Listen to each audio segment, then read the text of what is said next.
You know, with scripts, the question that I get asked most often, and I think most actors get asked most often, is, how do you remember all those lines?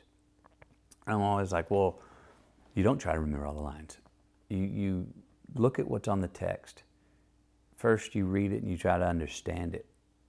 You read it again. Me, I read it after a run when my endorphins are flying. I read it late Saturday night when I've got a good buzz going. I read it when I'm feeling, right after church, when I'm feeling in a very forgiving mood. I'll read it when I'm mad, sad, glad, tired, happy, excited. At many different places where I am personally, I'll read a script, and that means I'll have a different look at the same scenes because I'm in a different place. And I gather all that for weeks, if not months, before I start really locking into making decisions on what my character would or wouldn't do, on truths of my man, as I call it.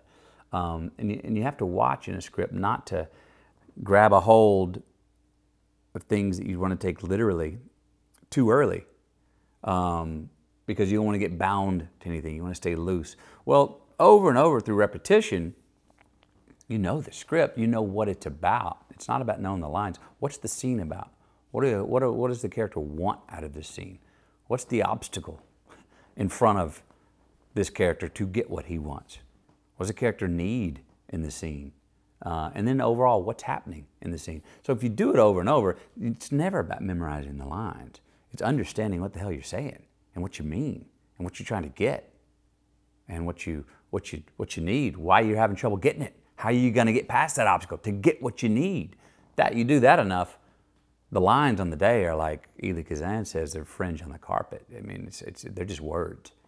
And that's the difference from writing and acting. The actor brings a bloodline to the role. It's as much about what we don't say as what we do. If I can pull off a paragraph, the meaning of a paragraph, with one look, go with the look, not the words. And so I always say it's not about memorizing the lines. You don't think about memorizing the lines at all. I write a lot. I break down the scripts and scenes.